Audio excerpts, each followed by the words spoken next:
Hello दोस्तों, यहाँ पे मैं मरीन ड्राइव पास आया हूँ। ये है रायपुर का मरीन ड्राइव, हॉट प्लेस है। और दोस्तों मैं आपको ये जानने के लिए मैं यहाँ पे आया हूँ, रायपुर की राय लेके चलते हैं कि इस बार का जो इलेक्शन का चुनाव है उसका जो सीट है वो कम मिली है बजाय 2019 और 2014 के मुकाबले। तो चलिए रायपुर की क्या राय है ये जानते हैं, और आपको क्या लगता है, आपकी क्या राय है कि क्यों ऐसा कम हुआ है सीट, जानने के लिए कमेंट में ज़रूर बताइए। चलिए लोगों की राय लेते हैं। तो दोस्तों हम लोग जान रहे हैं रायपुर की राय कि ऐसा क्या हुआ कि मतलब जो 5-10 साल से जो गवर्नमेंट है सेंट्रल गवर्नमेंट में, उनकी सीटें इतनी कम क्यों आई है। 272 चाहिए इंडिविजुअल, 2 साल से मतलब पिछले 2 चुनाव से इंडिविजुअल 272 का आंकड़ा पार कर रही थी बीजेपी। इस बार ऐसा क्या हुआ कि इतनी कम सीटें आई। हालांकि 240 सीटें भी बहुत होती है, मगर ऐसा रीज़न जानना चाहते हैं। सर आपका नाम क्या है? मेरा नाम महेश खिल्लानी है। आपकी क्या राय है कि ऐसा क्यों हुआ कि ऐसी इतनी सीटें कम क्यों हुई, जबकि 2 बार की गवर्नमेंट है बीजेपी गवर्नमेंट सेंट्रल पे। देखिए पिछले 2 साल 2 बार के चुनाव देखेंगे, 14 और 19 के, उसके वोट परसेंट के हिसाब से इस बार जो वोट परसेंटेज हुआ है वो बहुत कम हुआ है। तो ये हमने पिछले 30-35 सालों से देखा है, जहाँ वोट परसेंटेज कम होता है वहाँ कांग्रेस आती है।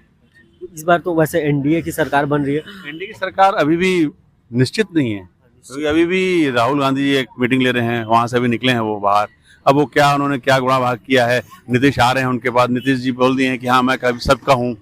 उनके एक सांसद, उनके एक पार्षद ने बोल दिया है कि भैया हम तो कल ही मोदी जी के पास गए थे, उनको बाय बाय करके आ गए हैं। तो मतलब ये सब चीज चल रही है। तो अभी भी निश्चित नहीं है कि भाजपा की सरकार बनेगी, लेकिन बननी भाजपा की चाहिए सरकार।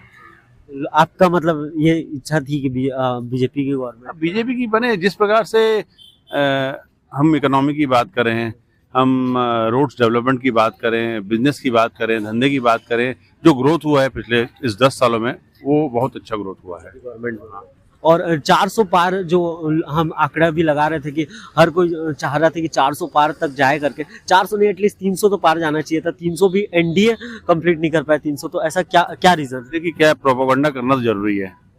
अब मैं बोलूंगा कि भैया मैं तो 90% लाऊंगा, मेरे को मालूम है कि मैं 90 नहीं ला सकता, लेकिन मैं 90 करूंगा तभी वो 90 पे पहुंचूंगा। ठीक है, नहीं आए अगले बार के लिए करेंगे, क्या दिक्कत है। छत्तीसगढ़ और एमपी में तो बीजेपी के में तो भाजपा को यहाँ से कोई वो नहीं कर सकता, क्योंकि भाजपा एक स्तंभ है। इन्होंने रायपुर को इतना डेवलपमेंट दिया है, किसी पार्टी ने दिया है। और एक चीज जानना चाहते हैं, यूपी में इतना कम क्यों सीटें लेके आ पाई, जबकि यूपी में राम मंदिर और बहुत सारी चीजें की है बीजेपी गवर्नमेंट ने। तो इसका क्या कारण हो सकता है? कारण ये है कि वहाँ पे भले हमारे प्रधानमंत्री सब ने रोड शो किया, सब किया, लेकिन वो हर क्षेत्र में नहीं पहुंच पाया, हर घर में नहीं पहुंच पाया। उनको ये था कि नहीं हम जीत गए, उनको अंदर में ये था कि हम जीत गए, लेकिन अंदर अंदर दूसरी पार्टी पूरा अंदर घुस के काम करके वो निकल गए वहाँ पे। और एक आखिरी क्वेश्चन, ये जो कांग्रेस 50-100 सीट से सीधा 200 तक पहुंच गई है, मतलब इंडिया अलायंस करके, तो ऐसा क्या उन्होंने स्ट्रेटेजी खेला कि 100-200 तक पहुंच गए?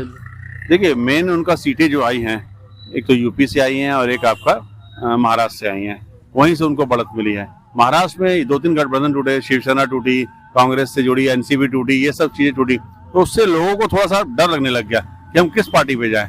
और यूपी में एक हवा बन गया था, भैया योगी जी हैं, अपने आप हम जीत जाएंगे। वो एक बहुत बड़ा था उसमें। चलिए धन्यवाद भैया।